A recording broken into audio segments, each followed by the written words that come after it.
Hello, everyone, and welcome back to our reading of Kidnapped. Today's chapter, The Islet. Let's get started.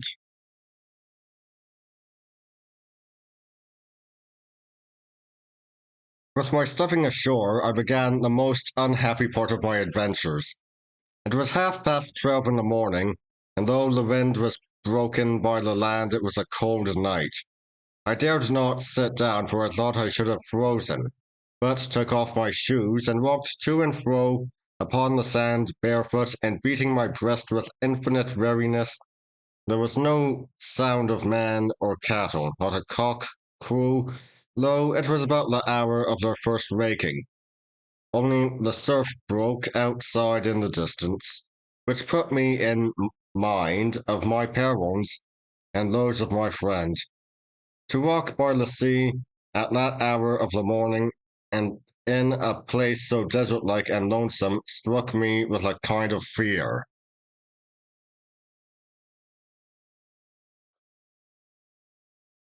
As soon as the day began to break, I put on my shoes and climbed a hill, the ruggedest scramble I ever undertook, falling the whole way between big blocks of granite or leaping from one to another. When I got to the top, the dawn was come.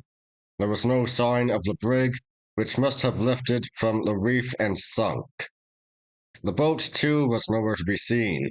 There was never a sail upon the ocean, and in what I could see of the land was neither house nor man.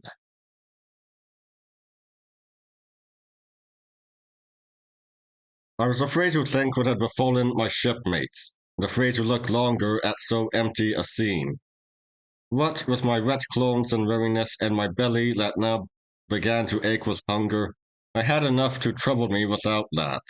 So I set off eastward, along the south coast, hoping to find a house where I might warm myself, and perhaps get news of those I had lost. And at the worst, I considered the sun would soon rise and dry my clothes.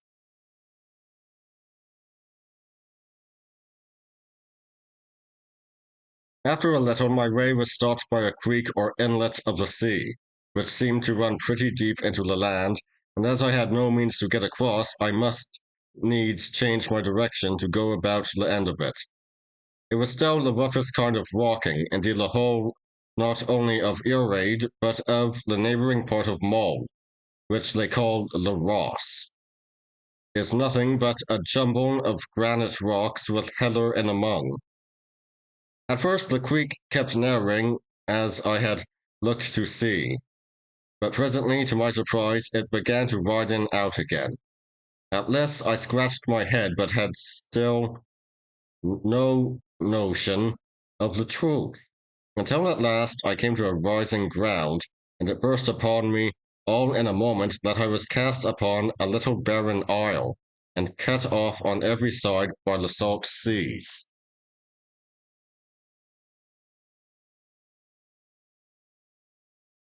Instead of the sun rising to dry me, it came on to rain with a thick mist, so that my case was lamentable.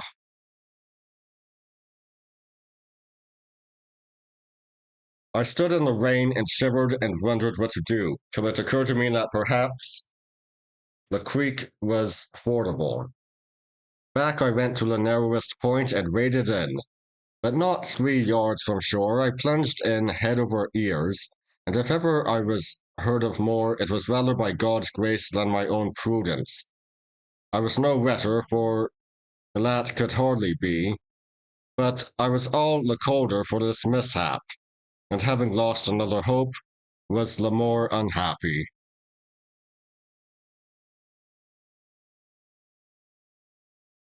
And now, all at once, the yard came in my head. What had carried me through the roost would surely serve me to cross this little quiet creek in safety. With that, I set off undaunted across the top of the isle to fetch and carry it back.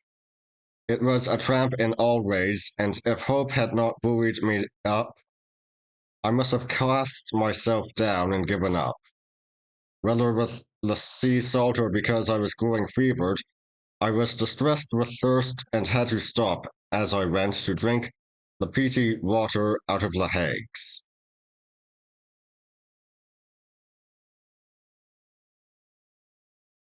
I came to the bay at last more dead than alive. At the first glance, I thought the yard was something farther out than when I left it. And I went for the third time into the sea.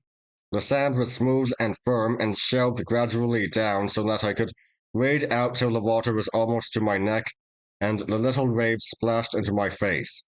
But at that depth, my feet began to leave me and I durst venture in no farther.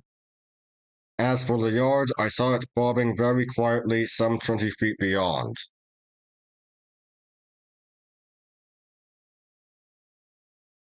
I had borne up well until this last disappointment, but at last I came ashore and flung myself down upon the sands and wept.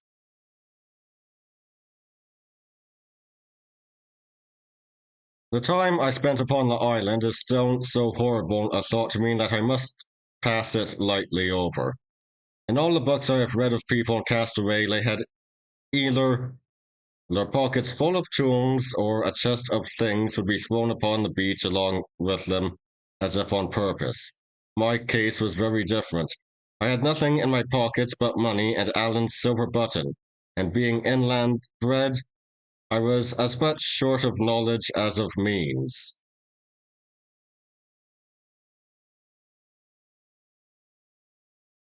I knew indeed that shellfish were counted good to eat, and among the rocks of the isle I found a great plenty of limpets, which at first I could scarcely strike from their places, not knowing quickness to be needful. There were besides some of the little shells that we call buckies. I think periwinkle is the English name. Of these two I made my whole diet, devouring them cold and raw as I found them, and so hungry was I that at first they seemed to me delicious.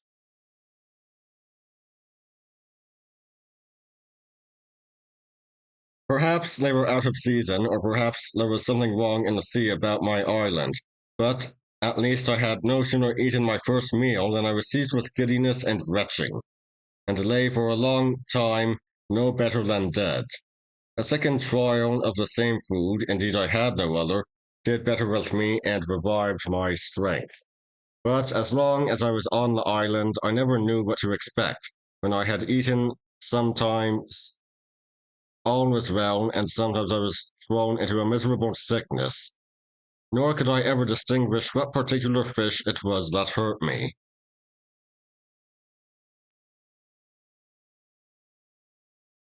All day it streamed rain. The island ran like a sop. There was no dry spot to be found. And when I lay down that night between two boulders that made a kind of roof, my feet were in a bog.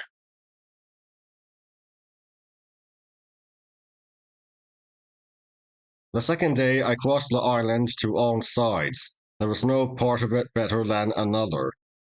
It was all desolate and rocky, nothing living on it but game birds which I lacked the means to kill, and the gulls which haunted the outlying rocks in a prodigious manner. But the creek or strait that cut off the isle from the main land of the Ross opened out on the north into a bay, and the bay again opened into the Sound of Iona. And it was the neighborhood of this place that I chose to be my home, though if I had thought upon the very name of home in such a spot, I must have burst out weeping.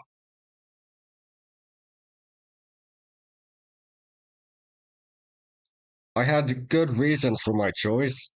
There was in this part of the isle a little hut of a house like a pig's hut, where fishers used to sleep when they came there upon their business. But the turf roof of it had fallen entirely in, so that the hut was of no use to me, but gave me less shelter than my rocks. What was more important, the shellfish on which I lived grew there in great plenty. When the tide was out, I could gather a peck at a time, and this was doubtless a convenience. But the other reason went deeper. I had become in no way used to the horrid solitude of the isle, but still looked round me on all sides like a man that was hunted, between fear and hope that I might see some human creature coming. Now, from a little up the hillside over the bay, I could catch a sight of the great ancient church and the roofs of the people's houses in Iona, and on the other hand, over the low country of the Ross, I saw smoke go up, morning and evening, as if from a homestead in a hollow of the land.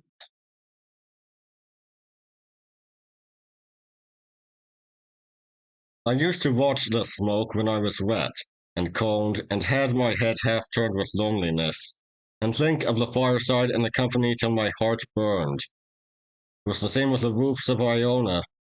Altogether, the sight I had of men's homes and comfortable lives, although it put a point on my own sufferings, yet it kept hope alive, and helped me to eat my raw shellfish, which had soon grown to be a disgust, and saved me from the sense of horror I had whenever I was alone with dead rocks and fowls, and the rain, and the cold sea.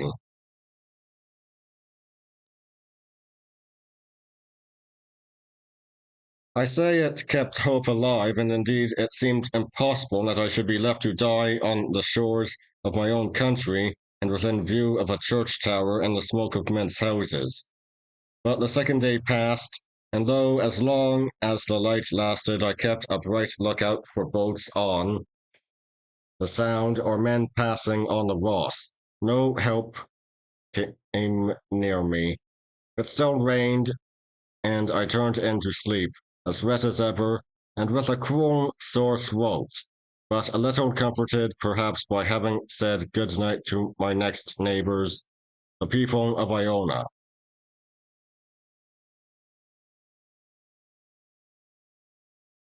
Charles II declared a man could stay outdoors more days in the year in the climate of England than in any other. This was very like a king, with a palace at his back and changes of dry clothes. But he must have had better luck on his flight from Worcester than I had on that miserable isle. It was the height of summer, yet it rained for more than 24 hours, and did not clear until the afternoon of the third day.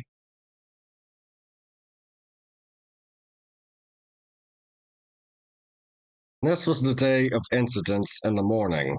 I saw a red deer, a buck with a fine spread of antlers standing in the rain on the top of the island, but he had scarce seen me rise from under my rock before he trotted off upon the other side. I supposed he must have swum across the strait, though what should bring any creature to ear rage was more than I could fancy.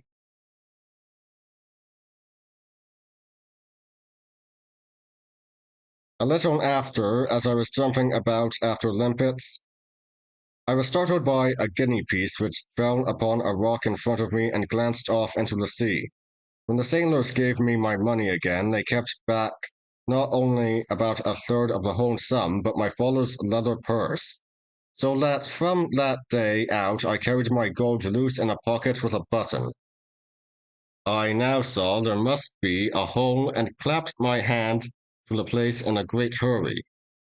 But this was to lock the stable door after the steed was stolen. I had left the shore at Queensferry with near on £50. Now I found no more than 2 guinea pieces and a silver shilling.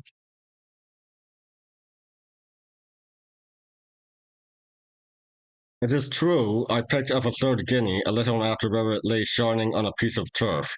That made a fortune of £3 and 4 shillings, English money for a lad, the rightful heir to an estate, and now starving on an isle at the extreme end of the wild highlands.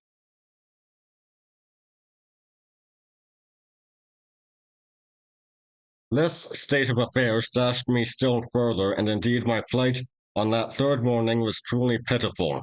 My clothes were beginning to rot, my stockings in particular were quite worn through, so that my shanks went naked. My hands had grown quite soft with the continual soaking, my throat was very sore, my strength had much abated, and my heart so turned against the horrid stuff I was condemned to eat, that the very sight of it came near to sicken me.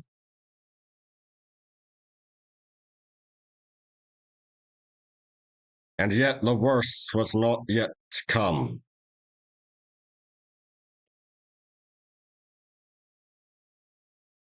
There is a pretty high rock on the northwest of Earaid, which, because it had a flat top and overlooked the sound, I was much in the habit of frequenting. Not that ever I stayed in one place, save when asleep my misery, giving me no rest.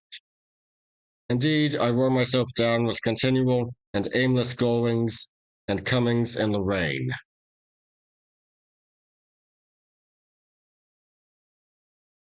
As soon, however, as the sun came out, I lay down on top of that rock to dry myself. The comfort of the sunshine is a thing I cannot tell. It set me thinking hopefully of my deliverance, of which I had begun to despair, and I scanned the sea and the Ross with a fresh interest. On the south of my rock, a part of the island jutted out and hid the open ocean, so that a boat could thus come quite near me upon that side and be none the wiser.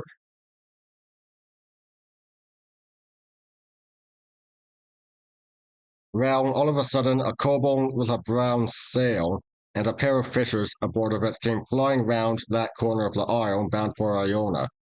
I shouted out and then fell on my knees on the rock and reached up my hands and prayed to them. They were near enough to hear. I could even see the color of their hair, and there was no doubt but they observed me, for they cried out in the Gaelic tongue and laughed.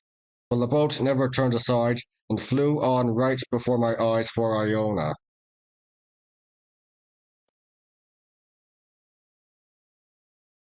I could not believe such wickedness, and ran along the shore from rock to rock, crying on them piteously, even after they were out of reach of my voice. I still cried and raved to them, and when they were quite gone, I thought my heart would have burst. All the time of my troubles I wept only twice. Once when I could not reach the yard, and now the second time when these fishers turned a deaf ear to my cries. But this time I wept and roared like a wicked child, tearing up the turf with my nails and grinding my face in the earth.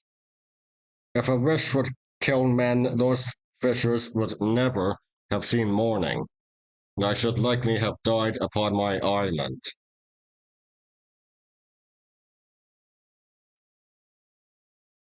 When I was a little over my anger, I must eat again, but with such loathing of the mess as I could now scarce control. Sure enough, I should have done as well to fast, for my fishes poisoned me again. I had all my first pains. My throat was so sore I could scarce swallow. I had a fit of strong shuddering which clucked my teeth together, and there came on me that dreadful sense of illness which we have no name for either in Scotch or English. I thought I should have died and made my peace with God, forgiving all men, even my uncle and the fishers. And as soon as I had thus made up my mind to the worst, clearness came upon me. I observed the night was falling dry. My clothes were dried a good deal. Truly, I was in a better case than ever before, since I had landed on the isle, and so I got to sleep at last, with a thought of gratitude.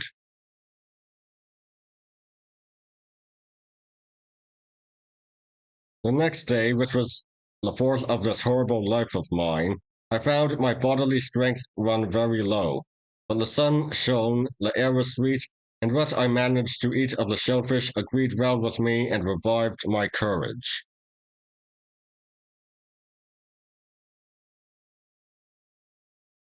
I was scarce back on my rock when I went always the first thing after I had eaten, before I observed a boat coming down the sound, and with her head, as I thought, in my direction.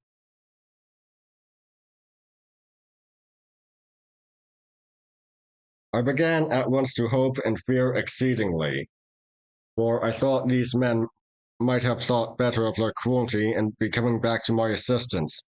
But another disappointment, such as yesterday's, was more than I could bear. I turned my back accordingly upon the sea, and did not look again till I had counted many hundreds. The boat was still heading for the island. The next time I counted the full 1,000 as slowly as I could, my heart beating so as to hurt me, and then it was out of all question. She was coming straight to ear raid.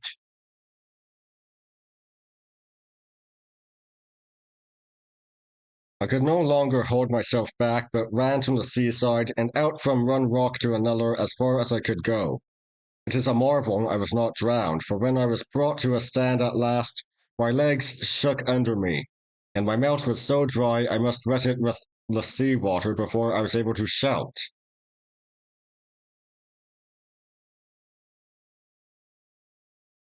All this time the boat was coming on, and now I was able to perceive it. It was the same boat and the same two men as yesterday. This I knew by their hair, which the one had of a bright yellow and the other black. But now there was a third man along with them, who looked to be of a better class.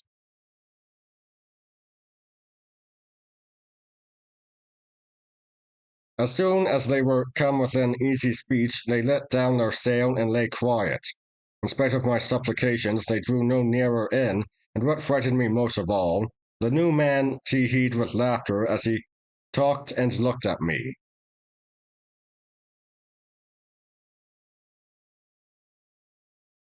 Then he stood up in the boat and addressed me a long while, speaking fast and with many wavings of his hand. I told him I had no Gaelic, and at this he became very angry and began to suspect he thought he was talking English. Listening very close, I caught the word whatever several times, but all the rest was Gaelic and might have been Greek and Hebrew for me.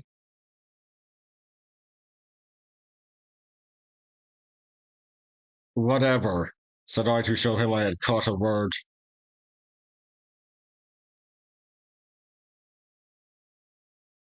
Yes, yes, yes, yes, says he, and then he looked to the other men as much as to say, I told you I spoke English, and began again as hard as ever in the Gaelic.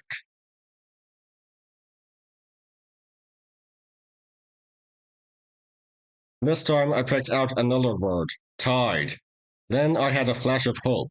I remembered he was always waving his hand towards the mainland of the Ross.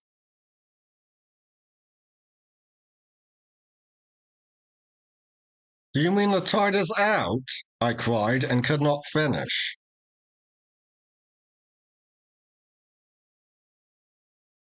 Yes, yes, said he, tide.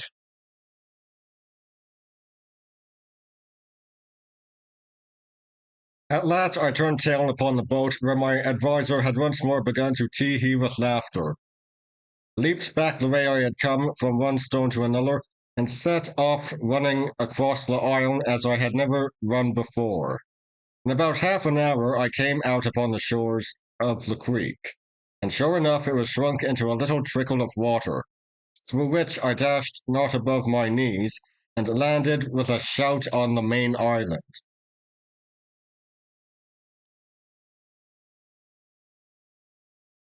A sea-bred boy would not have stayed a day on Earaid, which is only what they call a tidal islet, and except in the bottom of the neaps, can be entered and left twice in every 24 hours, either dry shod or at the most by raiding.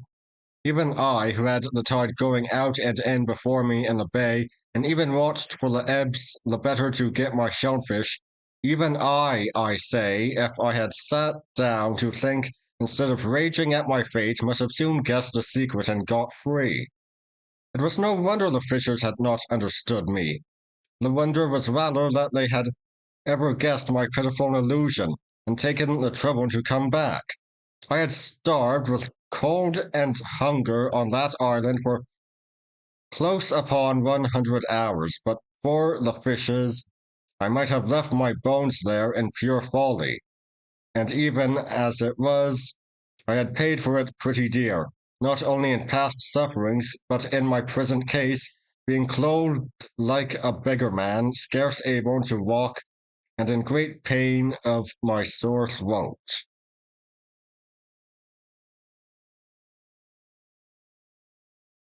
I have seen wicked men and fools, a great many of both, and I believe they both get paid in the end, but the fools first.